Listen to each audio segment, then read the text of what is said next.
오늘 설교의 제목은 다윗성으로 법궤 옮기기, 이런 제목으로 말씀을 드립니다. 다윗 왕은 법궤가 다윗성인 예루살렘으로 옮겨질 때에 하나님 앞에서 춤을 췄습니다. 진심으로 춤을 추고 참으로 기쁨으로 춤을 추게 되었습니다. 힘을 다하여 춤을 췄습니다. 그는 배 에봇을 입고 있었는데 얼마나 열심히 춤을 췄는지 배 에봇이 벗겨지는지도 모르고 백성들이 보는 앞에서 아랑곳하지 않고 춤을 추게 됐습니다. 천진난만한 어린아이처럼, 어떻게 보면은 정신이 나간 사람처럼 춤을 추었던 것입니다.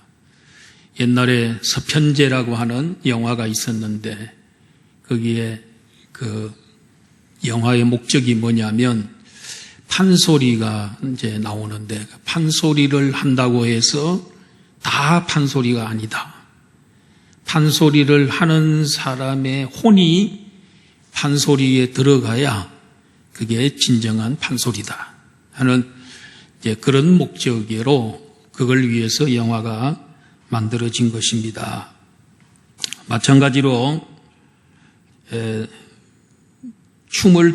춤이라고 해서 다 춤이 아닙니다.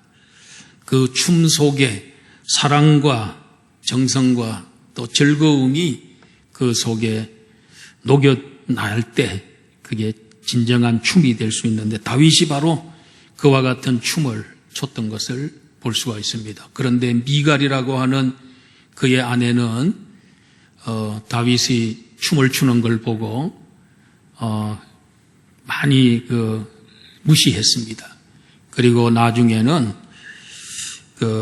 방탕한 자처럼 주책을 부렸다고 왕을 책망하다가 나중에 그가 큰 벌을 받게 된 것을 볼 수가 있습니다. 다윗은 30세에 유다 지파의 왕이 되어서 헤브론에 있었습니다. 7년 6개월 동안 있을 때에 7년 6개월이 된 어느 날 이스라엘의 모든 장로들이 그에게로 몰려와서 그에게 안수를 하고 왕으로 추대했습니다. 그래서 그는 통일 이스라엘의 왕이 된 것입니다. 그가 통일 이스라엘의 왕이 된 후에 제일 먼저 한 일은 여부스 사람들이 점령하고 있던 예루살렘, 즉 시온성, 그걸 점령하고 다윗성이라 이름을 바꾸고 성곽을 쌓습니다. 그리고 수도를 예루살렘으로 지정을 하게 됐습니다. 그리고 그 주변에 있는 이웃 국가들을 다 점령을 하고 싸워서 승리를 했습니다. 이제 나라에 진정한 평온함이 찾아왔습니다.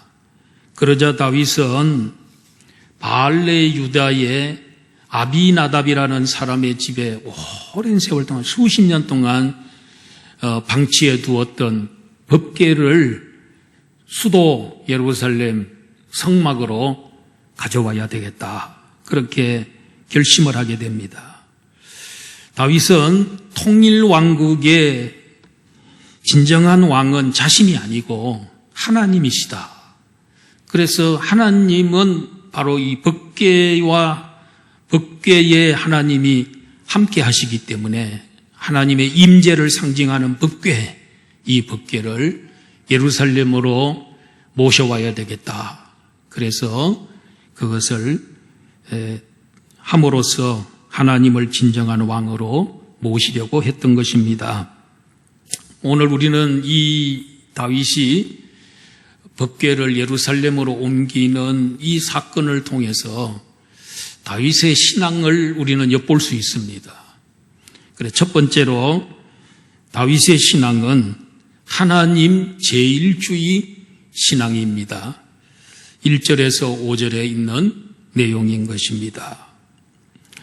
아비나답의 집에 너무나 오랜 세월 동안 방치해 두었던 법궤를 예루살렘 성막으로 옮기려 할 때 다윗의 행동을 잘 보면은 그가 하나님 제1주의자였음을 우리는 엿볼 수 있습니다.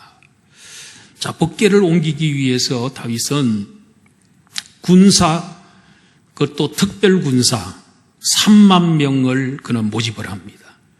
그리고 그 법궤가 옮겨질 때에 호위하라고, 혹시 블레셋 사람들이 방해를 놓을 수도 있기 때문에 그 블레셋의 접경이었기 때문에 3만 명의 군사들을 풀어서 그 법궤를 옮기도록 그렇게 했습니다.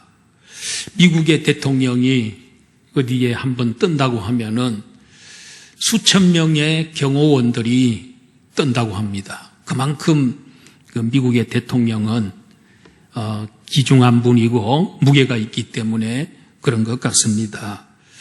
다윗은 3만 명의 경호원을 하나님의 법궤를 운반하는데 동원시킬 정도로 하나님 제1주의에, 하나님의 일이라고 하면은 그는 참으로 발벗고 나서는 그런 사람이었음을 볼 수 있습니다. 그런가 하면은 다윗은 법궤를 운반하기 위해서 새 수레를 만들었습니다. 사용하던 수레 그거 잘 닦아가지고 그렇게 해도 되는데 수레를 새로 잘 만들어서 사용하려고 했던 겁니다. 물론 그게 나중에 알게 되지만 잘못된 거지요. 수레에다가 옮기는 게 아니고 제사장들이 법궤는 반드시 어깨에 메고 운반을 해야 되는데 그걸 잘 몰라서 그랬지만, 그러나 법궤를 옮기는데 새 수레를 만들 정도로 관심을 갖고 또 하나님을 위해서라면 뭐든지 관심을 기울였던, 열정을 다했던 다윗의 모습을 보게 됩니다. 그리고 법궤가 이동될 때에 온 이스라엘 백성들을 전부 거기에 다 모읍니다. 길가에 백성들로 하여금 잣나무로 악기를 다 하나씩 만들어서 불도록, 그리고 수건과 빗바와 소고와 양금과 재금 이런 것들을 연주하면서 그것을 운반을 하려고 했던 것을 볼 수가 있습니다. 자, 그러면 여기에 지금 앞에 보면 그림이 나왔는데 자, 앞을 쳐다보셔야만이 이 법궤가 어떻게 생겼는지. 근데 법궤도요 모양이 아주 여러 가지입니다. 이 성경에는 법궤가 이렇게 생겼다 이렇게만 났기 때문에 또 이렇게 그리는 이럴 거다 하는 법궤도 있고 또 모양이 또 약간씩은 이렇게 위에 모양이, 그룹의 모양이 조금씩 다릅니다. 그러나 또 요건 다 대동소이합니다.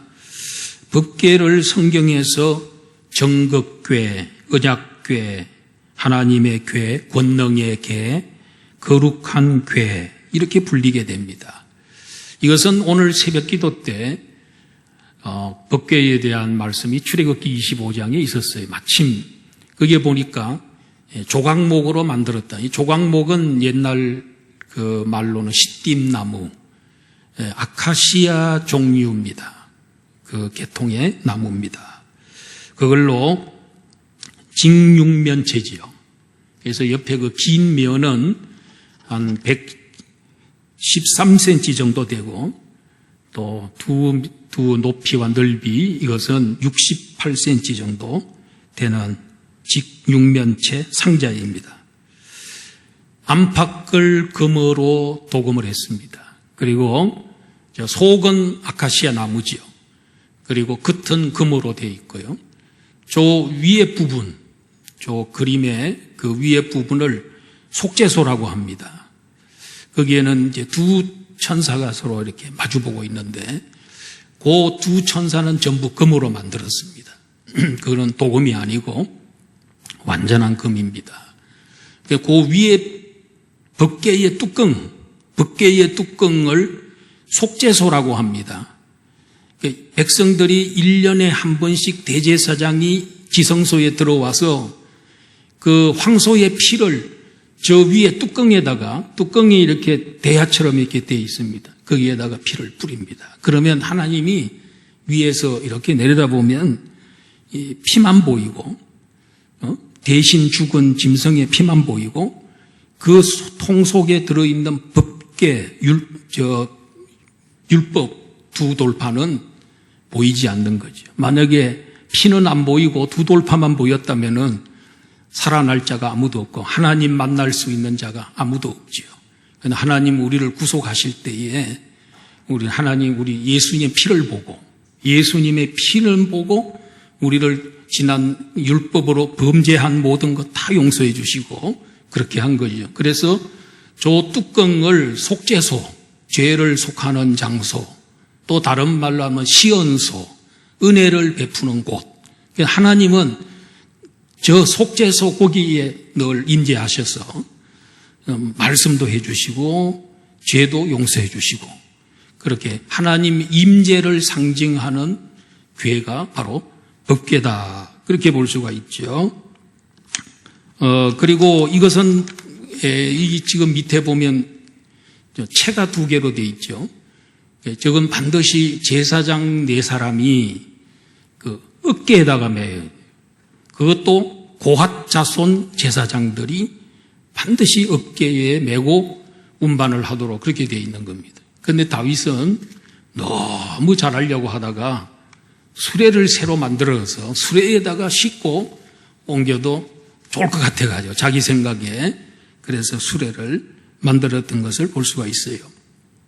자, 이 법궤는 저 법궤 안에 뭐가 들어 있습니까? 십계명 두 돌판, 말씀하시고 또 율법을 주시는 하나님, 그리고 만나 항아리가 들어 있습니다. 그건 광야 40년 동안에 만나 내렸던 만나. 그래서 하나님께서는 우리의 그 먹을 것을 주시는 하나님. 그 다음에 쌍난 지팡이, 아론의 쌍난 지팡이는 죽었는데 싹이 나게 했어요. 이건 부활을 상징합니다. 우리들의 심령을 다시 부활시키시는 하나님입니다.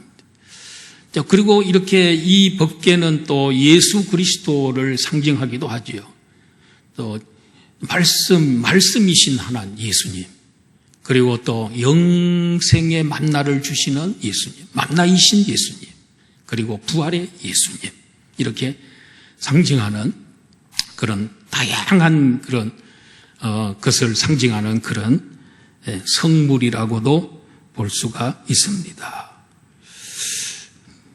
다윗이 군사 3만 명을 동원하고 또 새 수레를 만들고 또 직접 자기가 지휘하고 또 백성들로 하여금 온 국민들이 악기를 연주하면서 법궤를 옮기려고 했던 것은 다윗이 하나님을 너무 사랑한 하나님을 위해서 온 정성과 열정을 다 하고 그 다윗의 하나님 제일주의에 하나님 최고라고 하는 이런 의식을, 신앙을 우리는 여기서 엿볼 수 있는 겁니다.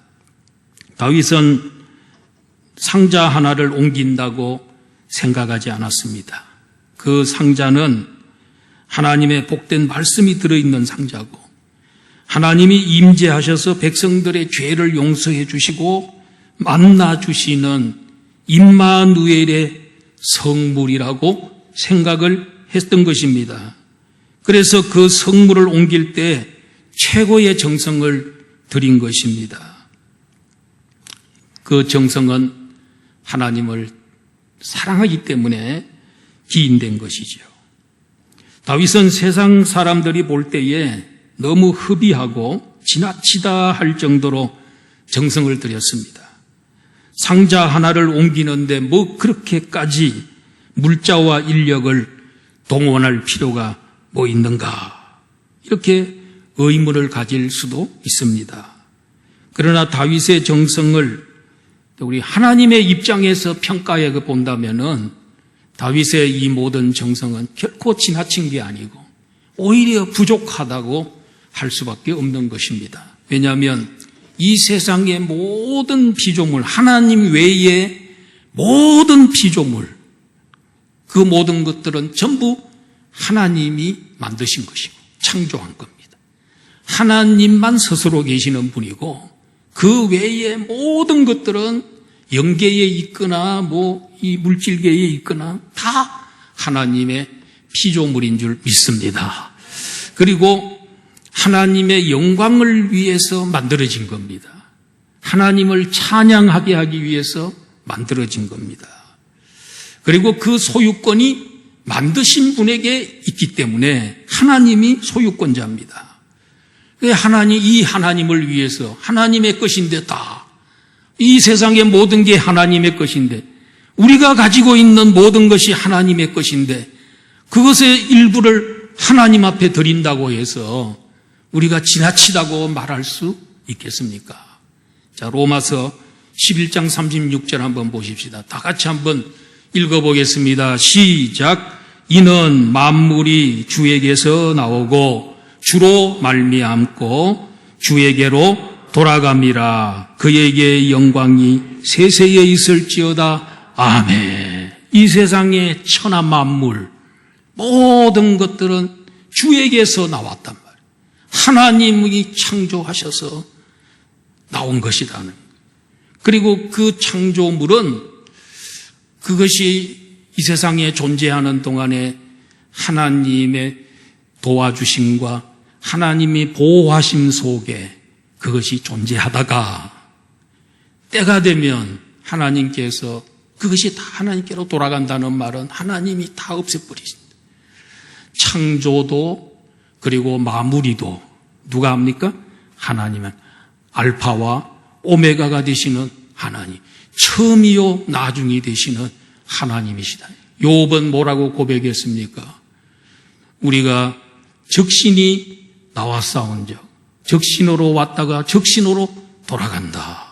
우리 붉은 몸으로 나왔다가 붉은 몸으로 돌아가는데 주신 자도 여호와시오 취하신 자도 여호와시오니 여호와의 이름이 찬송을 받으실지어다 하면서 그는 고난 중에서도 하나님을 찬양했던 것을 볼 수가 있습니다.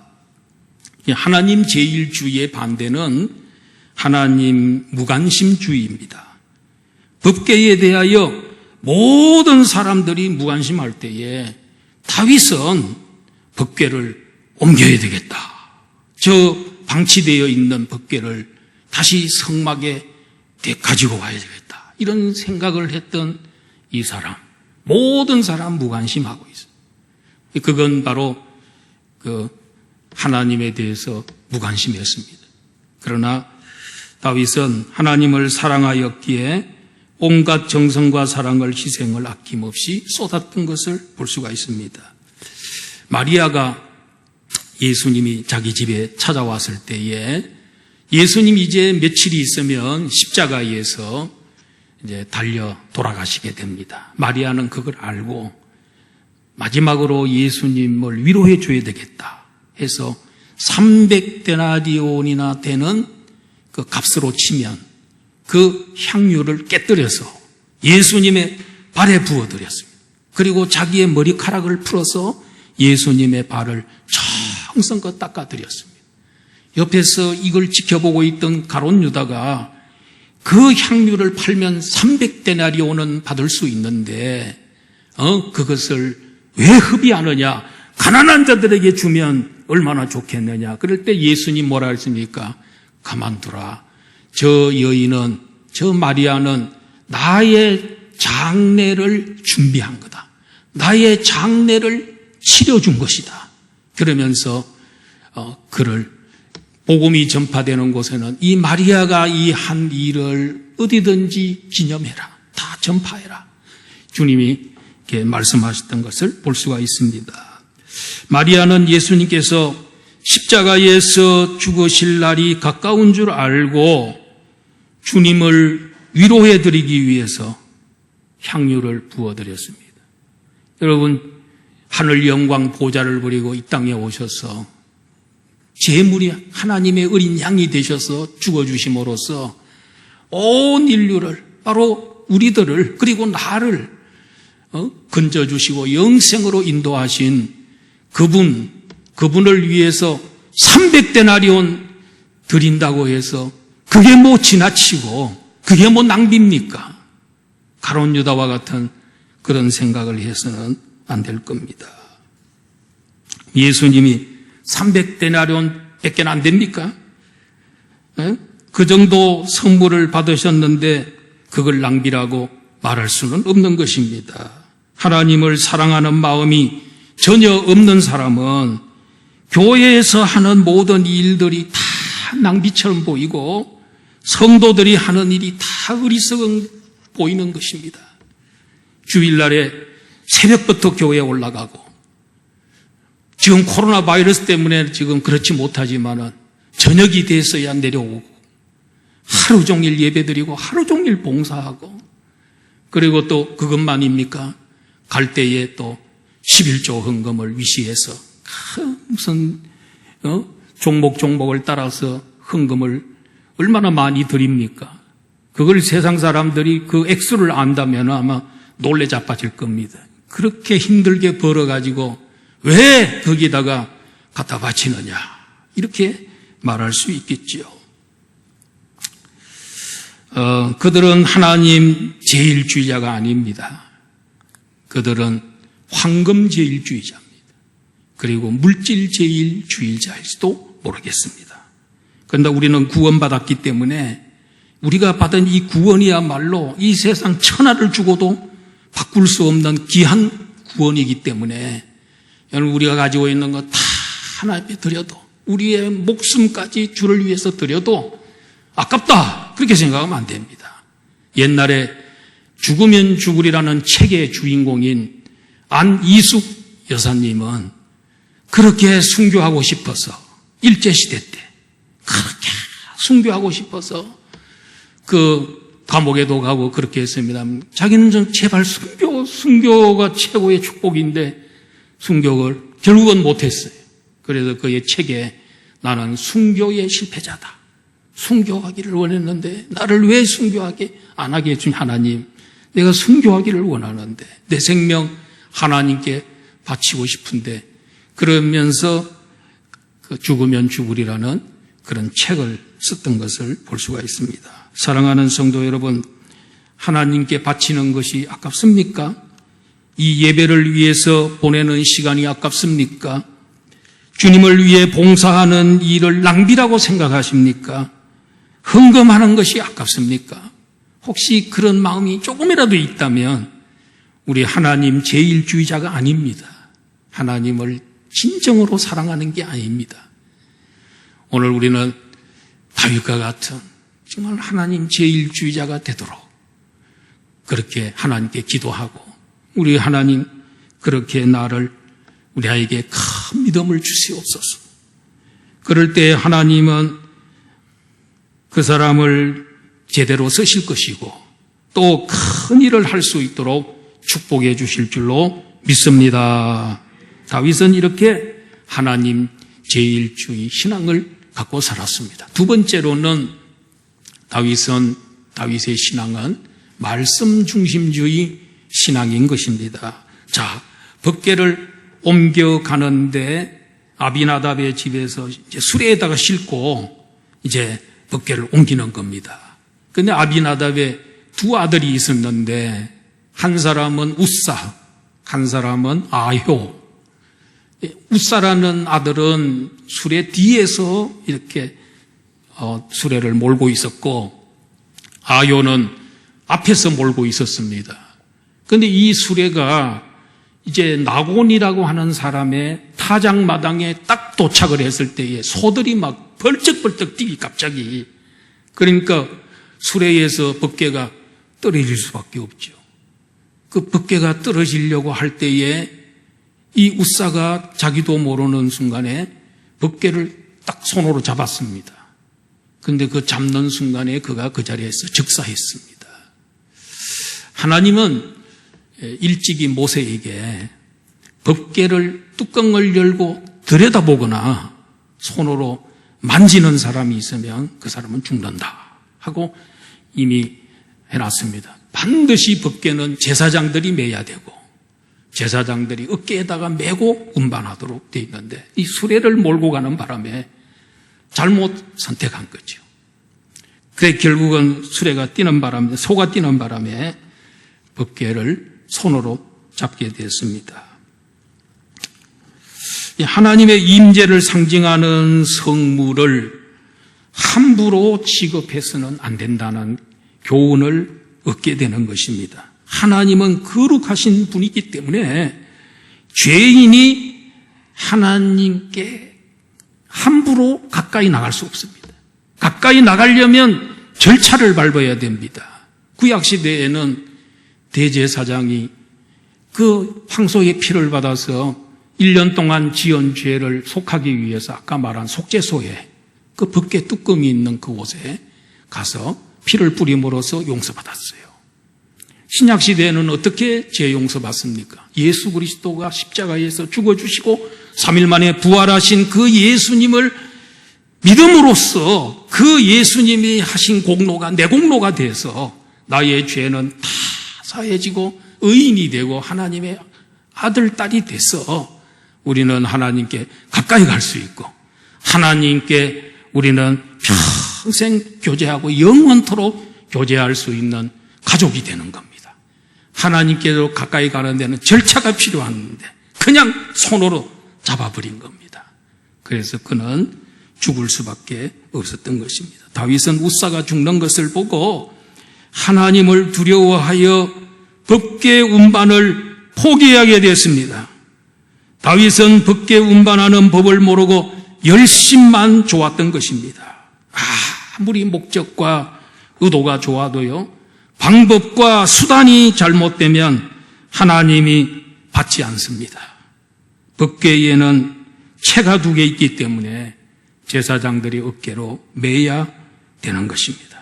다윗은 3개월이 그 법궤를 옮기다가 실패하고 오벳 에돔이라는 사람의 집에 임시로 두게 됐습니다.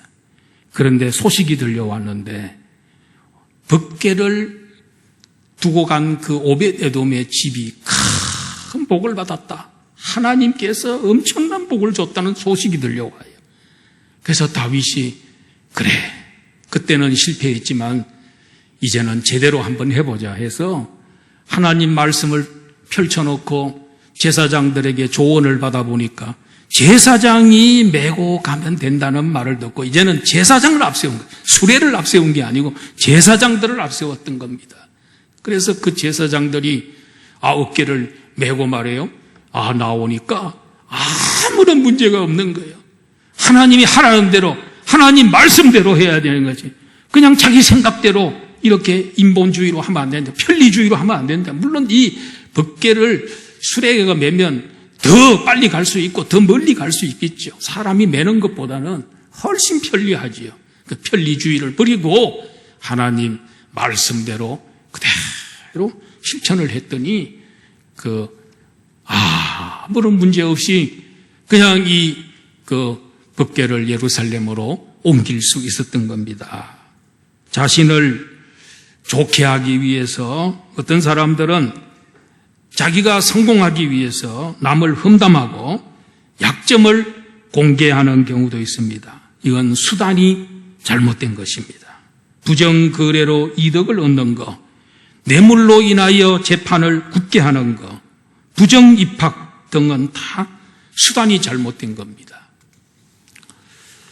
부정한 방법으로 출세하는 것, 부정한 방법으로 재산을 모으는 적축제하는 것, 이것은 잘못된 것입니다. 시편 15편 1절로 5절로 보면은 다윗의 시입니다. 이 시는 다윗이 자기의 그 인생 철학이라 그럴까요? 이걸 여기 다 녹아 있어요. 다윗의 인생 철학이 이 속에 다 녹아 들어 있는 짧은 시입니다.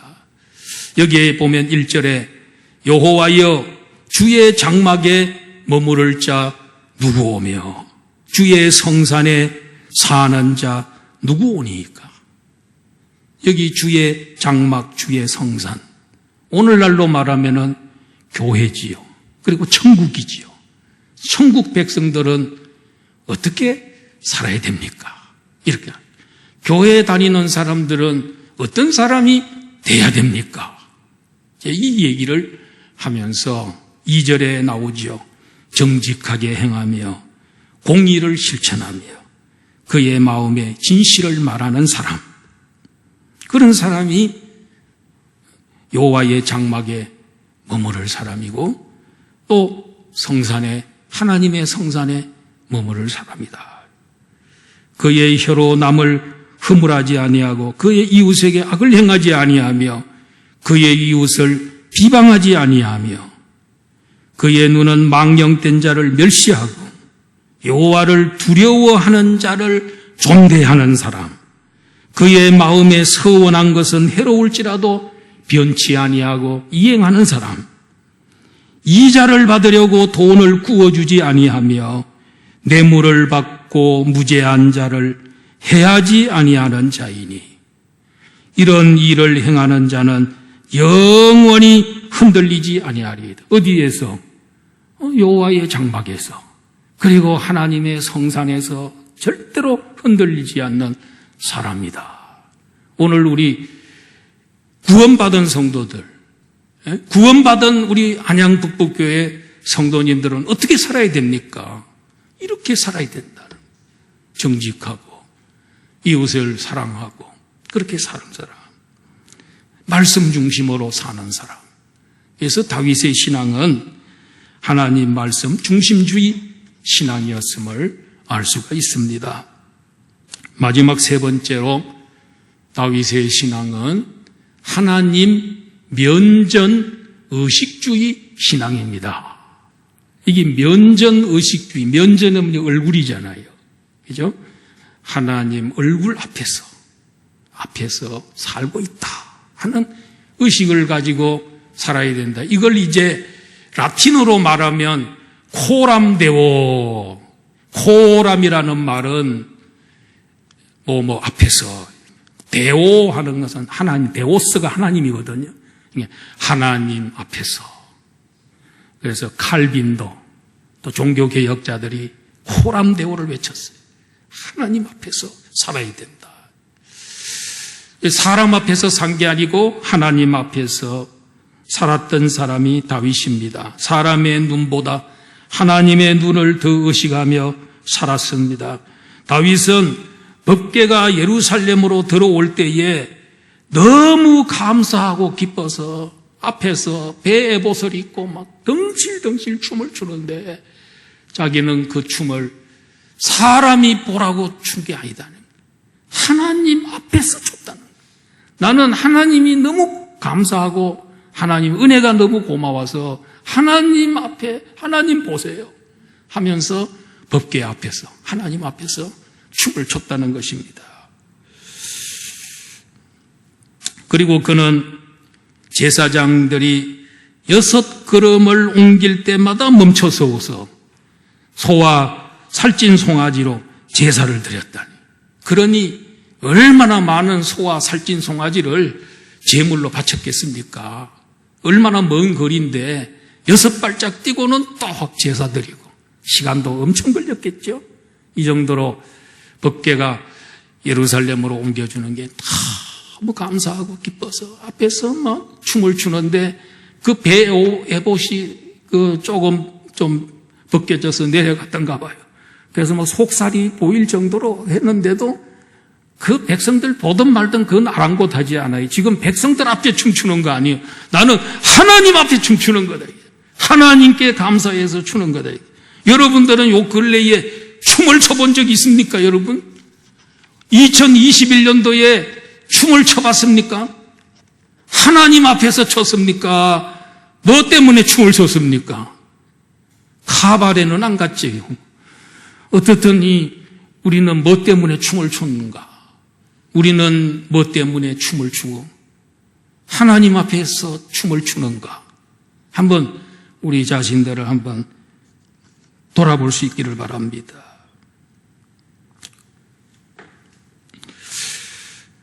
그래서 이 다윗이 춤을 추는데 그의 아내 미갈은 창으로 내다보다가 자기 남편이 춤을 추다가 바지가 내려가 속살이 보이는 줄도 모르고 뛰노는 모습을 보고 속으로 업신여겼다 그랬어요. 나중에는 무슨 말까지 했습니까?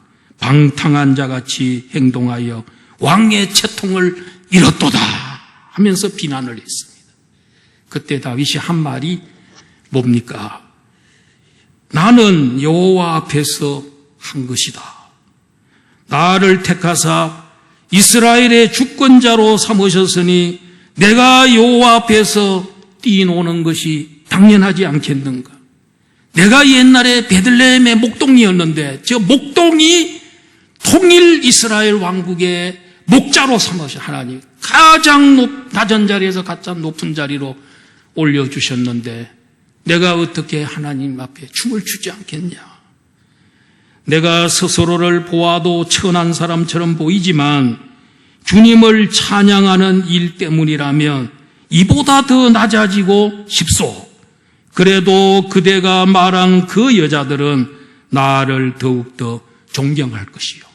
여자들이 오히려 나를 멸시하는 게 아니고 당신처럼 그 여자들이 나를 존경할 겁니다. 이렇게 했습니다.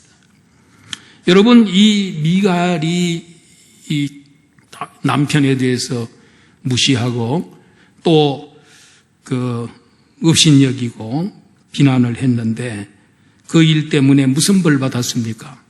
평생 동안 자식이 없었다고 했습니다. 그래서 어떤 분은 해석을 할 때 그렇게 해놨더라고요. 그 자식이 없는 것은 다윗이 그때 정내미가 떨어져 가지고 그 후에 잠자리를 한 적이 없다. 그러면 못 놓는 거죠. 왜냐하면 다윗이 아내가 여러 명이었거든요. 근데 이 여자가 그 생각하는 거나 이런 게 참 너무 경박하고 그래서 아마 잠자리를 갖지 않아서 애가 없을 것이다. 또 한 가지는 하나님께서 벌하셔서 아이가 없었을 것이다. 뭐 이렇게 되는데 그 확실한 원인은 잘 모르겠지만은 뭐 두 개 다일 수도 있고 그렇겠지요. 그러나 하나님을 높인 다윗은 더욱 큰 복을 받았습니다. 다윗은 다윗의 후손의 왕통이 영원히 끊어지지 않습니다.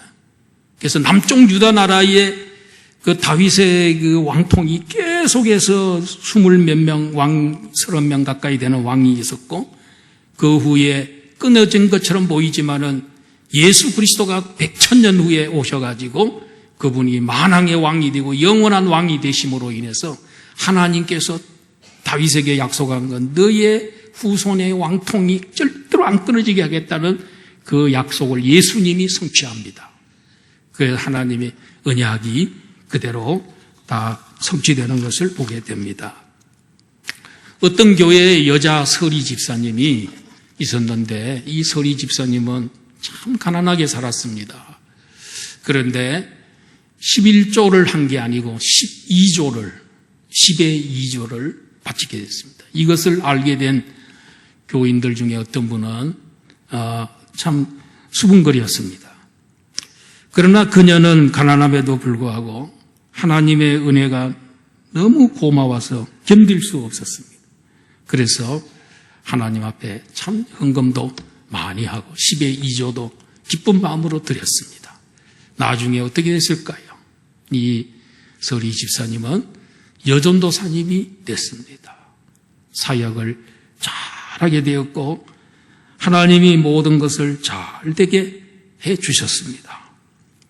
예수님 당시의 바리새인들은 기도도 구제도 의를 행할 때도 다 사람 앞에 보이려고 했습니다. 자기를 나타내려고 자랑하려고 나팔을 불었습니다. 조그만 일 해놓고는 나팔을 불어요. 사람들이 보지 않으면 안 합니다. 사람들이 많이 보이는 사거리, 로타리, 또 사람들이 많이 왕래하는 회당에서 손들고 기도하고 거기에서 의를 행하고 그렇게 했습니다. 예수님 그들을 엄청 책망하셨죠. 외식하는 자들이라고. 우리 성도들은 사람 앞에서 하면 안 됩니다. 하나님 앞에서 해야 합니다. 우리나라는 체면 때문에 신앙에 발전이 없고 발목이 묶여서 전진하지 못하는 경우가 많이 있습니다. 부모와 형제와 친척의 눈이 무서워서 신앙생활을 적극적으로 못한다면 하나님보다 그들을 더 무서워하는 것입니다. 또 하나님보다 그들을 더 사랑하는 것이 될 수밖에 없는 것입니다. 체면 때문에 주일에 예배를 드리지 아니하고 세상 모임에 가게 됐다면 여러분 하나님보다 그들을 더 사랑하는 것이 아니고 무엇이겠습니까? 이제 우리는 인전의식주의를 벗어나서 신전의식주의로 코람데오 신앙을 가지고 살아야 될 줄로 믿습니다. 이제 그만 끌려다니고 하나님께 붙잡혀서 살도록 하십시다. 학생들이 대학 시험을 칩니다. 대학 시험보다 더 중요한 것은 하나님입니다. 하나님은 대학보다 더 중요해요. 왜냐하면 하나님이 우리 인간의 생사화복을 하나님이 주관하시기 때문에 열심히 공부합니다. 하나님 영광을 위해서 공부하는 겁니다. 먹든지 마시든지 무엇을 하든지 다 하나님을 위해서 하는 것입니다. 다윗은 코람데오의 신앙을 가지고 참으로 하나님을 영화롭게 했습니다. 우리 모두 다윗과 같은 신앙으로 승리하시는 하나님 앞에 크게 쓰임받는 성도가 되시기를 바랍니다. 자, 오늘 설교 한번 아웃라인 한번 마무리 한번 해볼까요? 다윗성으로 법궤 옮기기. 그래서 다윗의 신앙은 하나님 제1주의 신앙이다. 또 두 번째로는 다윗의 신앙은 말씀 중심주의 신앙이다. 세 번째 다윗의 신앙은 하나님 면전의식주의 신앙이다. 여러분 오늘 우리도 이렇게 사셔서 인생의 승리자가 되시고 하나님께 귀하게 쓰임받고 복받기를 주의 이름으로 축원합니다. 기도하겠습니다.